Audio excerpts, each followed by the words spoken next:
Hello, Tashidale to everyone. Welcome back, learning compassion Buddha practice. Today, I'm going to explain Om Mani Padme Hum because this is compassion Buddha mantra. Om Mani Padme Hum. It is very famous.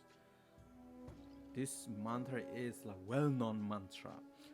So, so since we are now learning compassion Buddha practice, so now each stanza is each um, four line of sentences, we can see this mantra keep repeating.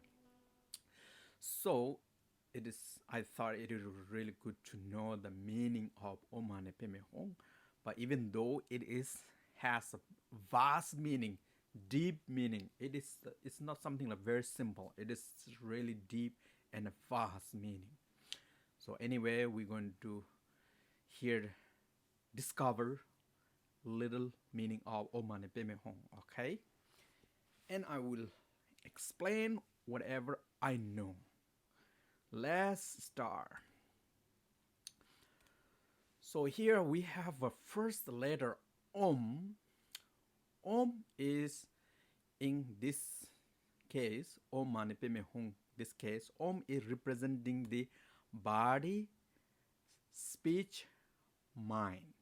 So this is called the body, speech, mind of Buddha.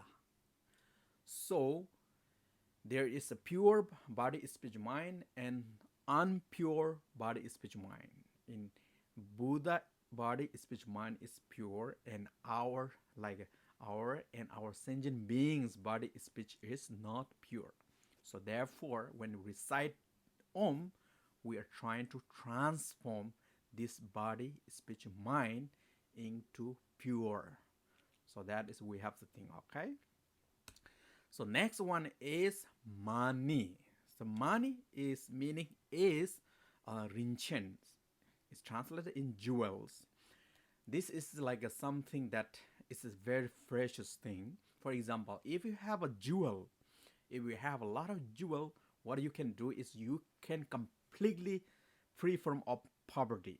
So can buy anything you want. You can buy house, whatever you want. This is what the capable of doing jewelry. It's similar. This is like a example, and now is champagne is sim is altruism mind. That mean is now, for example, the the mind of helping other, mind of wish the benefit other is called loving kindness, compassion. It's called bodhicitta. So this mind, bodhicitta mind, is precious. Altruism mind is so precious.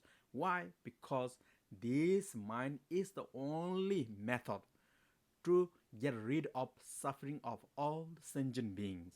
So therefore, this is like so precious, so important for us to develop compassion, loving kindness. It's a bodhicitta or mani padme. So when we recite mani, mean we should think this meaning. So next one is called Pedme. Pedme is meaning is the lotus. The lotus is, for example, this lotus is grow in the muddy, very dirty place, even though it is pure, it's white, right? It's just similar. It's like, for example, also the lotus is represent all the bodhisattva. Pakvachini is like even though bodhisattva, compassion Buddha is born in this samsara, is pure. There is nothing dirty.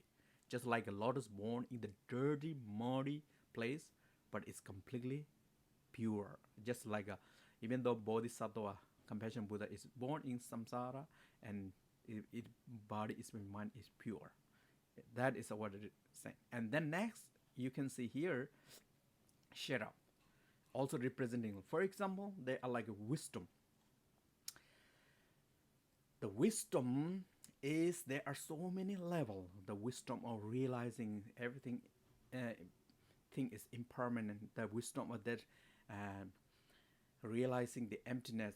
The wisdom that realizing the impermanent. There are so many category of wisdom, but this wisdom is represented as a Pedma, you know, because of, even though it's like our wisdom mind is not really manifested, but through when we recite Pedme, we will be able to manifest when we practice.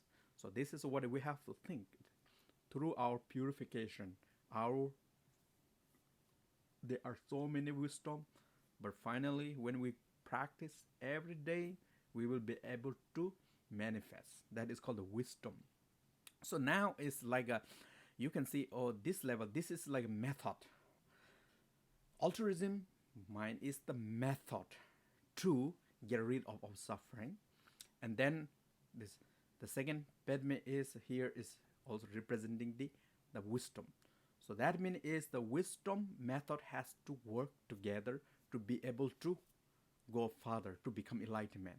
So therefore, the last one is letter Hung, is a representing of the unity of method and the wisdom.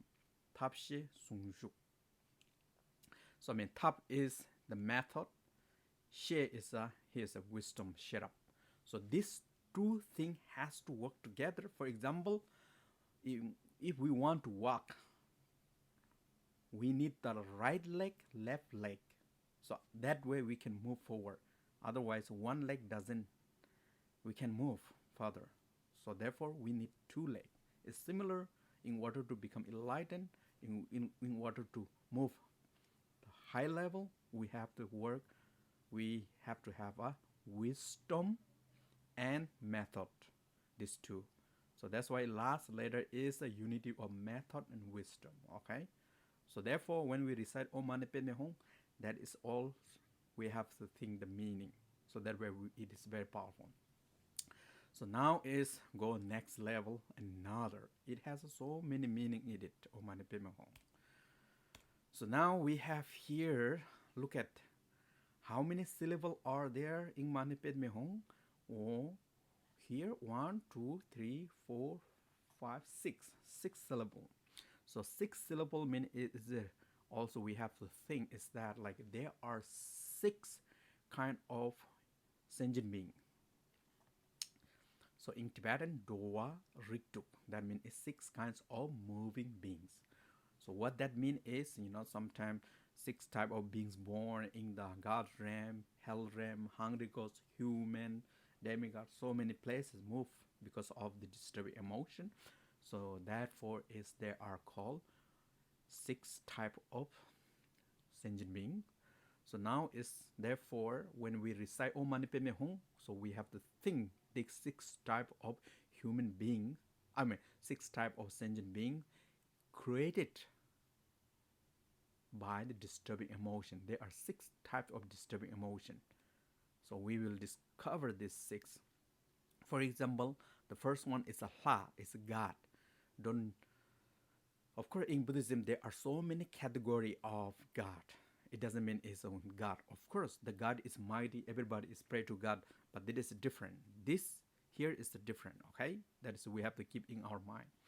God is called in the higher realm where they're born, but they have a disturbing mind called the pride. In Tibetan, ngayal, pride. So what they have a problem is they think, oh, I'm the better, I'm the good. So their mind is not pure. Their mind is disturbed by the pride. So therefore, when we pray Om, mean is we want to purify this disturbing emotion of pride to get rid of all the sentient beings. So that is what we have to think when we recite Om. And the second is you can Ma is meaning is a Hamin, is the demigod. So demigod has a disturbing emotion is jealousy. So they are going through so much like jealousy, disturbing emotion. So therefore, when we recite the Ma, so we try to think that all the disturbing emotion of jealousy, to get rid of all this to get rid of from our mind. Not only that, I mean, it's every sentient being has, everybody has this jealous, like a pride.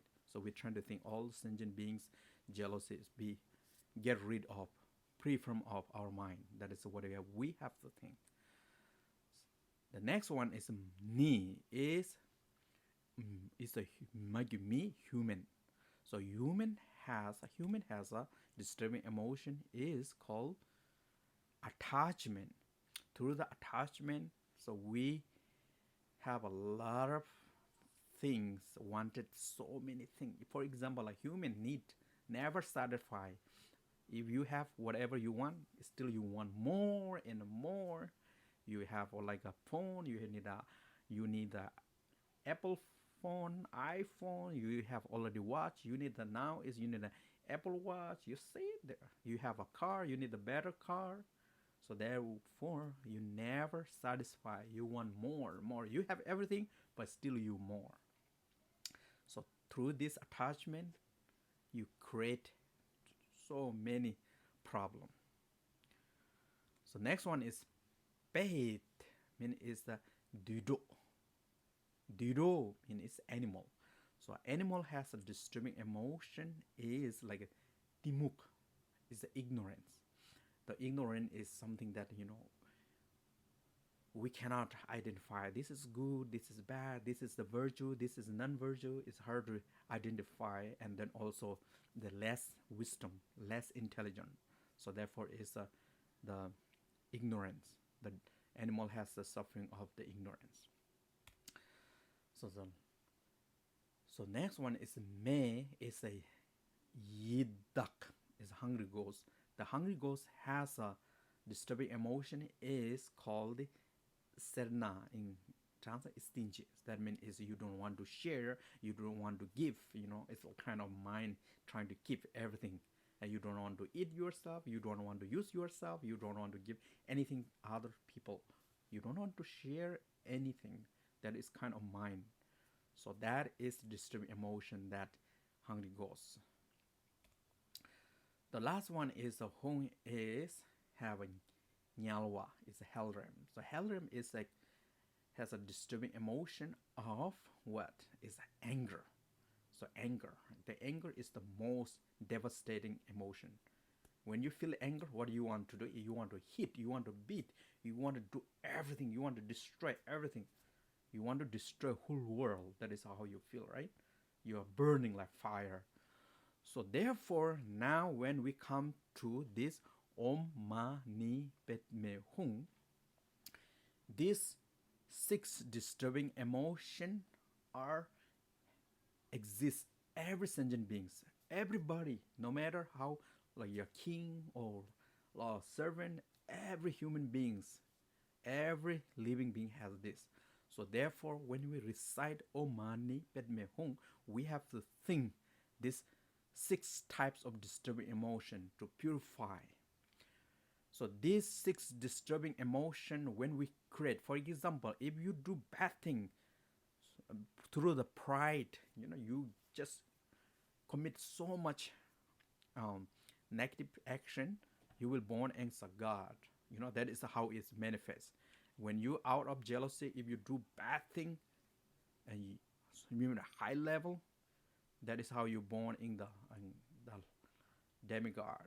And through the attachment, if you do bad thing so much, then you were born as a human.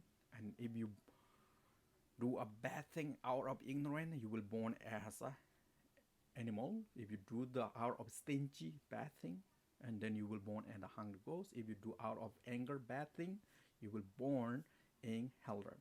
So depending how much you commit, sometimes through the anger, people kill so many people, right? You commit huge amount of negative karma. So that is how it take the place. So therefore, every sentient being has this 6 type of disturbing emotion: pride, jealousy, attachment, ignorance, stingy, anger. So this is the one when we have to pray Om Mani Padme Hum, when we recite this mantra to purify this 6 type of negative emotion, disturbing emotion. That is what we have to think in our mind while we're reciting Om Mani Padme Hum. So therefore, we have a lot of benefit for us reciting Om Mani Padme Hum. Okay. Now let's move next level.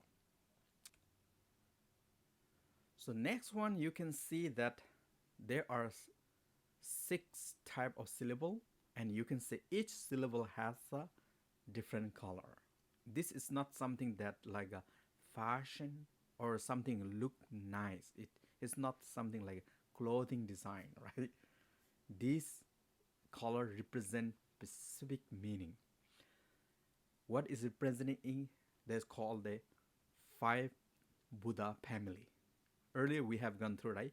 5 Buddha family, and sometimes called is a Gyawaringa, and also you can say 6 Buddha family, but mostly you can well known is 5 Buddha family. Okay, so now the first Om is white color.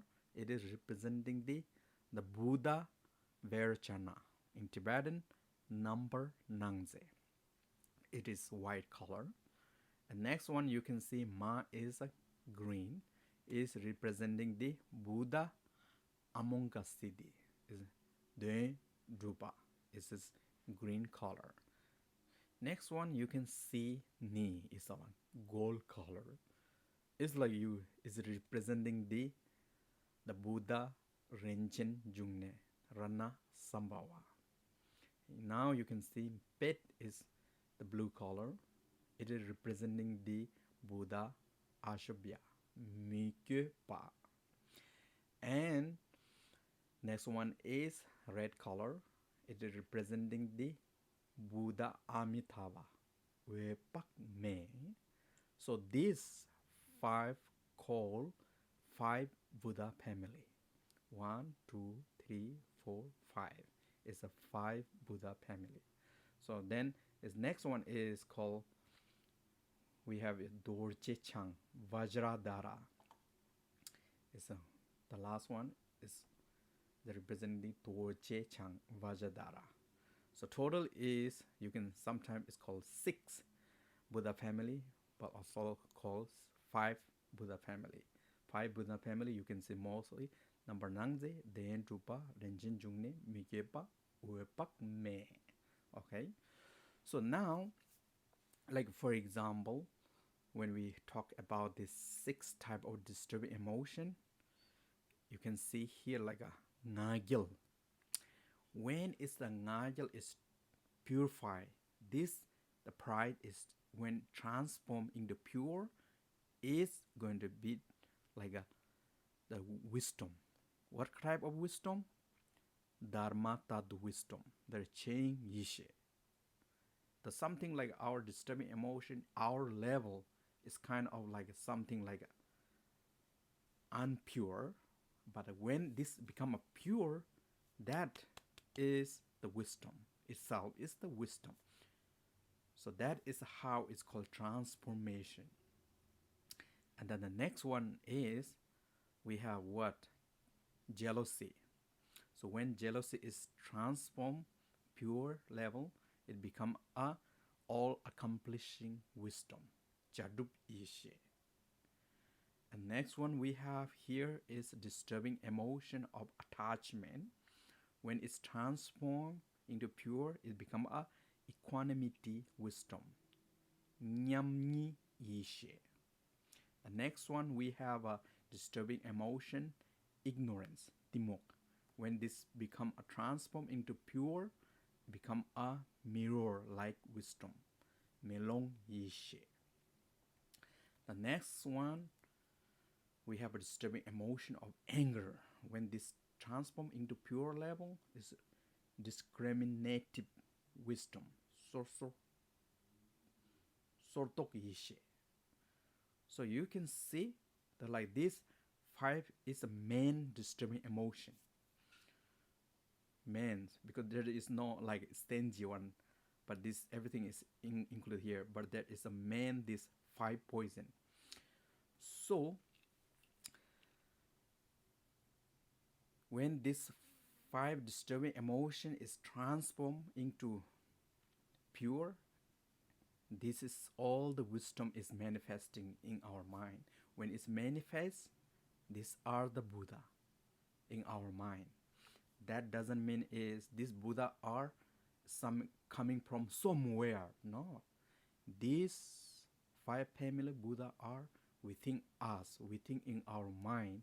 Only thing is we need to purify our this disturbing emotion, the negative emotion, pride, jealousy, attachment, ignorance, anger. When we purify or when we clear from our mind, and these Buddha are manifest within our mind. That is what we call it when we become enlightenment.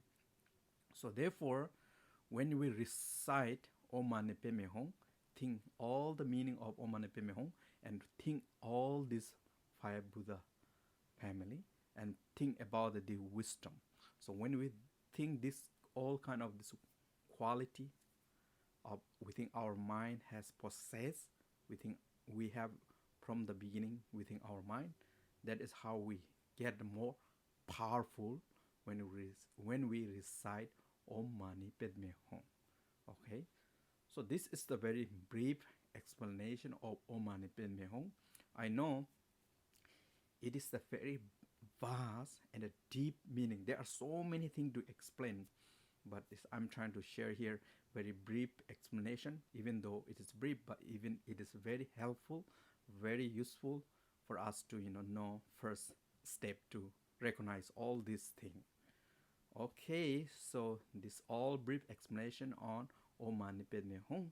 I hope it will be benefit to all of you. Thank you. Bye for now.